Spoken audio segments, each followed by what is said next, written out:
Guys আসসালামু আলাইকুম। কি অবস্থা সকলের? আশা করি তোমরা সবাই ভালো আছো। এটা আমিও ভালো আছি। তো অনেকদিন পরে আমি তোমাদের মাঝে আবার নিয়ে চলে আসলাম আরও একটি নতুন ভিডিও। তো এই ভিডিওতে আজকে কোনো ইন্টারেস্টিং কিছু নেই, শুধু আমি কিছু কথা বলতে চাই। কথাটি হচ্ছে যে আমাকে নিয়ে, মানে আমার নিজের জীবনের কথাগুলো। কিছু কিছু সমস্যা থাকা যায় যেটা সবার কাছে বলাও যায় না, আবার কিছু কথা থেকে যায়, কিছু না বললে সেটা অনেক বড় কিছু হয়ে যায়। মনের ভিতরে থেকে অনেক একটা বড় ইস্যু হয়ে যায়। তো আজকে সেই কথাটি আমি তোমাদের সাথে শেয়ার করতে যাচ্ছি, আর আমার জীবনে ঘটে যাওয়া অনেক কিছু মুহূর্ত, খারাপ মুহূর্তগুলো তোমাদের সাথে শেয়ার করতে যাচ্ছি। তো সবাই বোরিং হও না, কথাগুলো শুনে যাও। আজ থেকে প্রায় 3 মাস আগের ঘটনা, যখন আমি কাজ করতে চলে গিয়েছিলাম টাঙ্গাইল। সেখান থেকে আমি আমার ইউটিউব জার্নিটা শুরু করেছিলাম। ঠিক ওইখান থেকে যখন আমি বাড়ি চলে আসি কাজ থেকে, তারপর থেকে চলে ঘুরে আসে আমার জীবনে নানান এক সমস্যা। সেখান থেকে আমি আমার ইউটিউবিংটা আর কন্টিনিউ করতে পারিনি তখন। তাই মনে করো যে কিছু ফ্যামিলি প্রবলেম থেকে যায় অনেকের ভিতরে, যেটা বলতে পারে না কেউ। ঠিক তেমনই আমি ফ্যামিলি প্রবলেমের কারণে অনেক কিছু করতে পারিনি, ভিডিও ছাড়তে পারিনি, গেম খেলাও অনেকটা কমিয়ে দিয়েছিলাম। তারপর গাইস আজকে হঠাৎ কীভাবে কি মনে হলো, আমার একটা ফ্রেন্ড কল করলো আমাকে একটা ফ্রেন্ড কল করে বলতেছে তোর যা হয়েছে সব কিছু ভুলে গিয়ে তুই আবার নতুন করে শুরু কর সব কিছু। তো আমি আমার বন্ধুবান্ধবদের ইন্সপিরেশনের মাধ্যমে আমি আবার চলে আসলাম তোমাদের মাঝে ভিডিও নিয়ে। তো গাইস আজকে ভিডিওতে আমি বেশি কিছু বলবো না, শুধু এতটুকুই বলতে চাই, অনেকের জীবনে অনেক কিছু ঘটে যায়, কিন্তু তারপরও সেগুলোকে মানিয়ে নিয়ে চলাটাই হচ্ছে মানুষের জীবন। আমার জীবনেও ঠিকই এরকম অনেক কিছু ঘটনা ঘটে গিয়েছে, তাই আমি তোমাদের মাঝে সেগুলো কোনোদিন বলতেও পারিনি। আজকে হয়তো বা সবগুলো বলতেও পারবো না, কিছু কিছু অংশ বা মুহূর্ত আমি তোমাদেরকে শেয়ার করব, যেন তোমরা বুঝতে পারো আমি কি ঝামেলা বা প্যারার ভিতরে ছিলাম। তো গাইস মেনলি কথা হচ্ছে, আমার কয়েকটা ফ্রেন্ড আছে, আমি আজকে অত কিছু বলবো না, হালকা পাতলা বলবো যে ফ্রেন্ডগুলো আমাকে সাহায্য করেছে, আমার খারাপ সময় আমার পাশে থেকেছে, সেই বন্ধুবান্ধবদের নিয়ে আমি কিছু কথা বলবো আজকে। তো যারা মনে করো যে বন্ধুবান্ধবরা তোমার সাথে হালকা পাতলা, যদি হালকা মনে করো কিছু বেমানিও করে থাকে, তাও তাদেরকে অবহেলা করো না, কারণ বন্ধু তো বন্ধুই হয়, বন্ধুর মতন কোনো সম্পর্ক থাকে না। মা বাবার পরে একজনের পাশে থাকে, সে হচ্ছে বন্ধু। নিজের রক্তের ভাইও তোমাদের পাশে থাকবে না। ঠিক তেমনই আমারও একটি বন্ধু ছিল যে বলেছিল তুই ইউটিউবিং শুরু কর, আমি তোর পাশে থাকবো।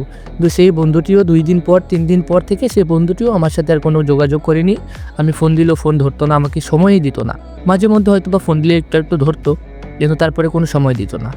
আস্তে দিন যায়, রাত যায়, সময় যায়, আমি এক ধরনের ডিপ্রেসে চলে গিয়েছিলাম যে কি করব আমি এটা নিয়ে ভাবতে আমি অনেক খারাপ সময় যায় আমার ভিতর দিয়ে। আবার ফ্যামিলি প্রেশার প্রবলেম ছিল, কিছু একটা যাই হোক হয়েছিল।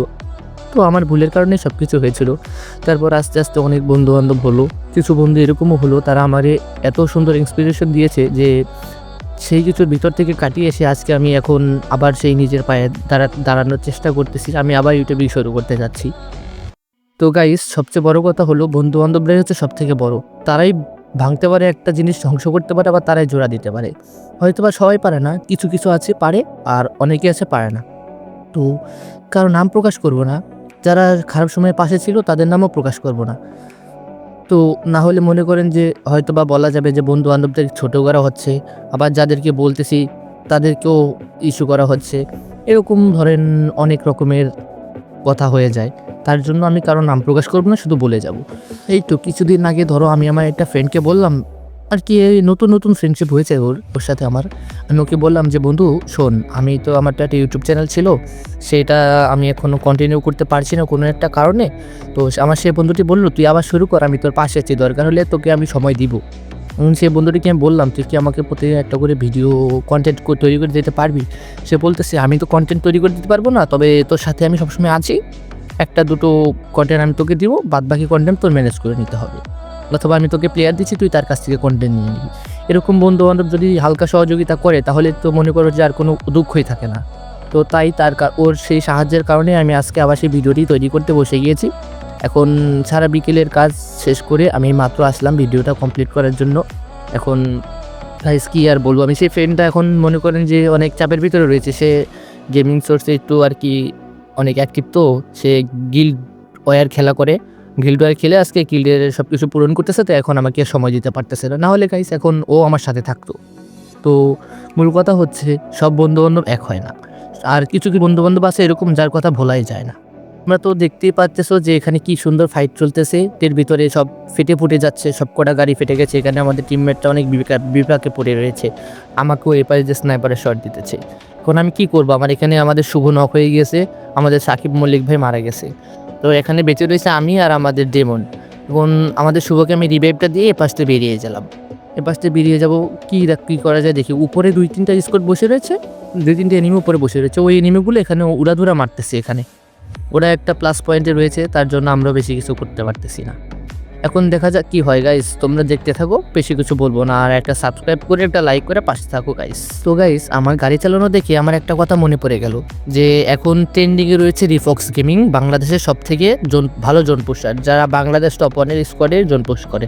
সেই রিফক্স গেমিংয়ের কথা আমার মনে পড়ে গেল, যে আমি গাড়ি চালাচ্ছি, রিফক্স গেমিংও তো গাড়ি চালায়, যদি রিফক্স গেমিং এসে থাকে। এখন এরকম অনেক কিছু মাথায় ঘুরে, তো সেগুলো বাদ দিয়ে আমি আমার টিমমেটদেরকে রিভাইভ দেওয়ার জন্য এদিকে চলে আসি কিছু টোকেন কালেক্ট করার জন্য। টোকেনগুলো কালেক্ট করে আমি একটাকে রিভাইভ করে দিই। তো গাইস, তোমরাই বলো, এই পজিশনে থাকার পরেও কি আমরা ম্যাচটা কি বুঝে নিতে পারবো? তোমরা এখনই গেস করে কমেন্টে জানিয়ে দাও যে আমরা কি বুঝে নিয়েছিলাম এই ম্যাচটাতে। তো গাইস, তোমাদের আরও একটা কথা বলতে চাই, পুরো 3 মাস 10 দিনের পরে আজকে এই প্রথম বিয়ার র্যাঙ্ক খেলতেছি আমি।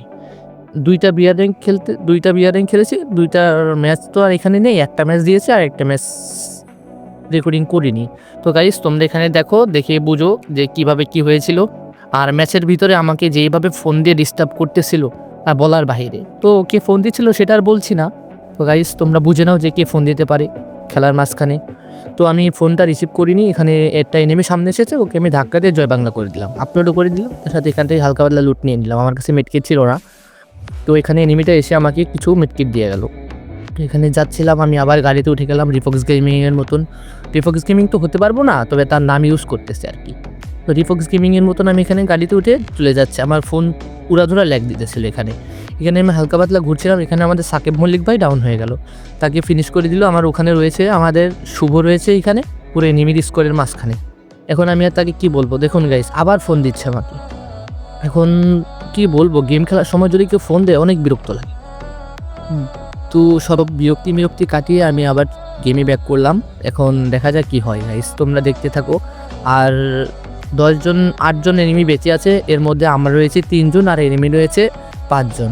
এখানে আমার সামনে একটা এনিমি, ওর কাছে MP40 রয়েছে, কোবরা, তো আবার ম্যাক্স। আর আমার কাছে রয়েছে নতুন একটা শটগান, তার নামটা কি যেন আমার সঠিক মনে আসতেছে না। এখানে ওকে আমি হালকা পাতলা ড্যামেজ দেওয়ার চেষ্টা করছিলাম, তো অবশ্য ড্যামেজ অনেক দিয়েছিলাম। তারপরে SBDর একটা শট মেরে তাকে কনফার্ম দিয়ে দিলাম। তো গাইস, SBDতে আমি ঝিনাইদহ ডিভিশনের ভিতরে চলে এসেছিলাম প্রায় অনেক দূর, তার 15 ধরেছিলাম, কিন্তু গেমে আনঅ্যাক্টিভিটির কারণে আমাকে অনেকটা পিছিয়ে আসতে হয়েছে। তো দেখা যাক আবার কি হয়। এখন তো SBD খুব একটা পাওয়া যায় না, শুধু এয়ারড্রপ ছাড়া আর আর্সেনাল ছাড়া পাওয়া যায় না। এখানে দেখা যাচ্ছে ছাদের উপরে একটা এনিমি বসে আমার টিমমেটকে ফায়ার দিচ্ছে, তাকে আমি হালকা পাতলা ফায়ার দিয়ে আমার টিমমেটকে একটু সহযোগিতা করলাম। এখানে দেখি এই ঘরে একটা এনিমি, ওই ঘরে একটা এনিমি, এখন বেঁচে আছে আর মাত্র 7 জন এনিমি, এর মধ্যে আমরা টিমমেট আছি 2 জন, তার মানে আর 5 জন এনিমি বেঁচে আছে। এখানে আমার টিমমেট শুভ, ওর পুরো কাইল অবস্থা, ওকে নক করে দিয়েছে গাইস, কি আর বলবো। এখন বেঁচে আছে আমি একা, আর 5টা এনিমি বেঁচে আছে। দেখা যাক এই মাঝখান থেকে আমরা কি বুঝে আনতে পারবো। তো গাইস, বেশি কথা বাড়াবো না, বুঝিয়া আসবে কি আসবে না তোমরা বলো, কমেন্টে তোমরা বলে দাও। তো গাইস, বেশি কথা না বাড়িয়ে এখন খেলাটা এনজয় করো একটু, তো দেখতে থাকো। আর একটা সাবস্ক্রাইব করে দাও, একটা লাইক করে দাও, একটা শেয়ার করে দিয়ে পাশে থাকো গাইস। তোমরা গাইস সাপোর্ট করবে, তোমাদের সাপোর্টে ইনশাল্লাহ একদিন আমি অনেক বড় কিছু করতে পারবো গাইস। তো এখানে আমি হালকা পাতলা একটু হোল্ড করছিলাম, হোল্ড করার পরে ভাবলাম যে জোন তো ওদিকে টান দিচ্ছে, তাই আমি জোনের দিকে মুভ করি। জোনের দিকে আস্তে আস্তে পিছন থেকে আমাকে আবার ফায়ার দিল, আমি এখানে হালকা একটু হোল্ড করে দিলাম। এখানে মেডকিট করবো কি করবো ভাবছিলাম, তারপর ভাবলাম না, একটা মেডকিট করে নি, বেশি কিপটা আমি করলে পরে আমাকে মরে যেতে হবে, বুইয়াটা মিস হয়ে যাবে পরে। তো এনিমি বেঁচে আছে আর 5টা, তার মধ্যে রয়েছে আমি একজন, আর 4 জন এনিমি বেঁচে আছে। ওখানে ওরা ফাইট করতেছে, আমি এখানে রয়েছি। তো দেখা যাক কি হয়। এখন ওরা ফাইট করতেছে, আমি আশেপাশে ঘুরতেছি, দেখা যাক কি হয়। একটা এনিমি মারা গেছে, এনিমি গাইস, আর এনিমি আছে 3 জন। এবং 3 জনের ভিতরে এখানে দেখি একটা এনিমি রয়েছে, ওকে আমি ফায়ার দিচ্ছি, ও হয়তো বা ড্যামেজ খাওয়া ওখানে ফাইট করেছে, তাই আমি স্কাইলার, আমার যে করে স্কেলার ছিল সব করে স্কাইলার মেরে আমি ওকে মেরে দেওয়ার ট্রাই করে, হ্যাঁ অবশ্যই নক করে দিয়েছি। এখন ওকে কনফার্ম করে দিয়ে বেঁচে আছে আর 3টে এনিমি। কোন এদিক দিয়ে দেখি আরেকটা এনিমি গাড়ি নিয়ে চলে এসেছে, ওকে যে ফায়ার দিতে যাবো তখনই দেখি ও এখান থেকে উড়াদুরা ভাগার চেষ্টা করছে, বলতেছে আমাকে বাঁচাও, আমাকে বাঁচাও। তাই আর কি বলবো গাইজ, এখানে স্যাড সং, হিন্দিটা না বাংলাটা, এই তারপর দেখি দুইটা এনিমি ফাইট করতে করতে মরে গেল, কি আর বলবো গাইস। তো গাইস এখানে হয়তো বা ইন্টারেস্টিং কিছু নেই, তারপরেও আমি অনেক কথা অনেক বকবক করে ফেলেছি তোমাদের সাথে, তো বেশি আর কোনো কথা পারাবো না। তো গাইস ভালো থেকো, take care, bye bye, tata, see you. আর আমার চ্যানেলটাকে সাবস্ক্রাইব করে দিয়ে আমার পাশে দেবো। আল্লাহ হাফেজ গাইস।